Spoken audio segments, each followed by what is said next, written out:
So I think that there are some things you're just never going to understand except you experience them. Yes, they always say experience is the best teacher, and people like to argue a lot about that because they say, okay, a wise man, the person can always like learn even by watching what others have experienced. But then I still think that there are some things you're just never going to understand until you experience them.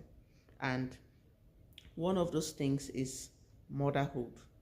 You know, before I became a mother, I thought mothers were overrated. Matter of fact, whenever I see people like stressing the oh mother, mother, mother, mother this, I'm always like, man, I think it's just overrated, especially when they are like, I think I don't know how many Mother's Day there are in a year, but I think that there should be more than I think probably 10 Mother's Day in a year if I don't know, but I think so because almost like all the time you hear it's Mother's Day, it's Mother's Day. I'm not trying to say that fathers are useless. Of course, fathers are like, they are really, really important. But then, I don't know, maybe, I know fathers take a lot of sacrifice or make a lot of sacrifices for their families. But then, let me just talk about the mothers because probably maybe I have not experienced being a father, so I'm not going to know exactly what it's like to be a father. So let me talk about what it's like to be a mother and why I used to feel mothers were overrated until I became one.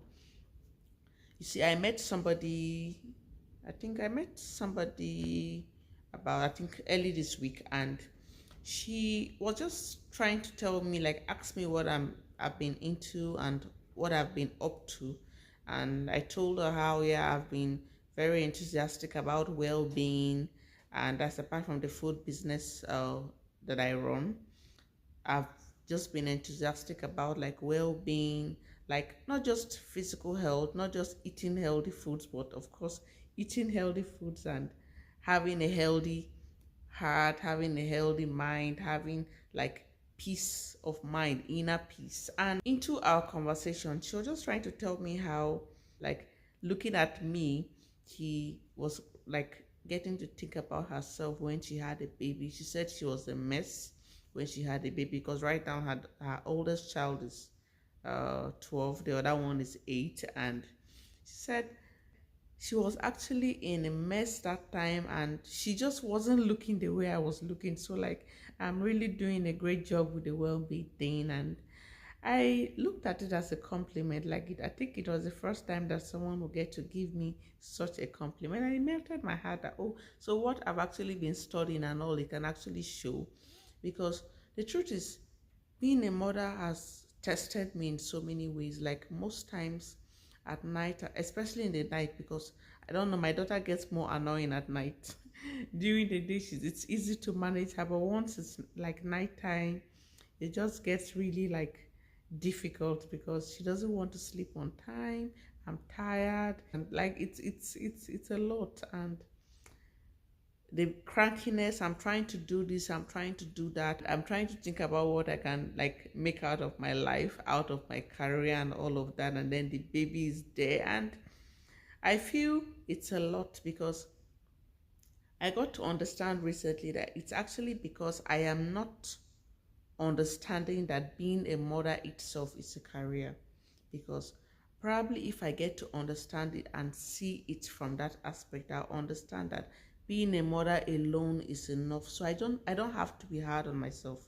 Because I think I made a video some like days ago or so, because prior to having a child, I've always been somebody who wanted to set goals and achieve something, and now I have a baby, things are not moving as fast as I want them to be.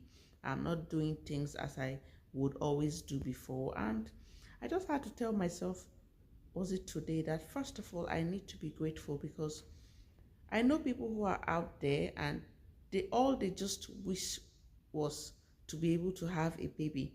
And I'm trying to imagine myself if I was in that position. Now I have a baby and I'm complaining about like making something out of my life and having my career move faster than it should. I shouldn't be talking about this. I should rather be patient and also be grateful for where my life is. I should be grateful for whatever I have because, matter of fact, was it even yesterday I was almost kind of doubting myself, and I just had to tell myself that Actually, Winifred, you don't have to doubt yourself, because things can always change. I was just talking to myself. I do this, I've always been a therapist to myself, and I was just telling myself that things can actually change. Sometime last year, like at the beginning of the year, when I wanted to quit my job, I really didn't even see myself having a baby like the following year. I just didn't know what it was going to be like. The uncertainty was there. But then I still jumped out, and my life is not terrible. It's just that, that human thing of wanting more, of like just wanting something to like, I don't know how to explain it, Sha, but I want to believe you understand what I mean. That human needs to want to keep on like moving to the next step. But I think we all need to understand that patience, like, it plays a key role in everything we are doing. Yeah, especially for we mothers who were used to like setting a goal, achieving this and all of that, and having our career move quite quickly. I just had to remind myself that patience and the fact that I'm a mother alone, it's a career of its own, and I have to own it and start acting it. And also, what's the word? But I think whatever is the word, but I just know that I have to get comfortable in this position where I am right now. And that's just that. So, like I said, I'm still freestyling. I am trying to get confident with the camera, because on a very normal day, I just would shy away from sitting in front of the camera to like talk about whatever is on my mind. I'll prefer to write it out, but I'm out here. I'm doing this challenge of posting a video every day on YouTube and being consistent with it, and I am just not going to back down at all. So I'm just trying to get better. This is just more like a freestyling thing. It's not perfect, but it's just me trying and knowing that I am going to be perfect, and I'm going to look back at these videos sometime in the future and I'll be like, yeah, I'm glad I actually started, because the efforts are very important. So that's that for today. So if you're a mom out there who is watching and trying to raise children intentionally, because that's the goal. You're not just trying to have children just because every other person is having children. You're not just trying to be a mother because every other person is becoming a mother, but you're trying to be an intentional mother who is trying to grow, an intentional mother who is trying to have well-being for themselves. Because by the time you're able to have your own well-being balanced, you're able to like give out to your child, because you actually can't give what you don't have. So that's what all my videos are about. But of course, from time to time, I could talk about my opinion about this and that, because as it is right now, I'm just trying to like, let's say, get more comfortable with the camera. So just subscribe if you like to keep up with my growth or my gradual steps and all of that, and see you in my next video. Bye bye.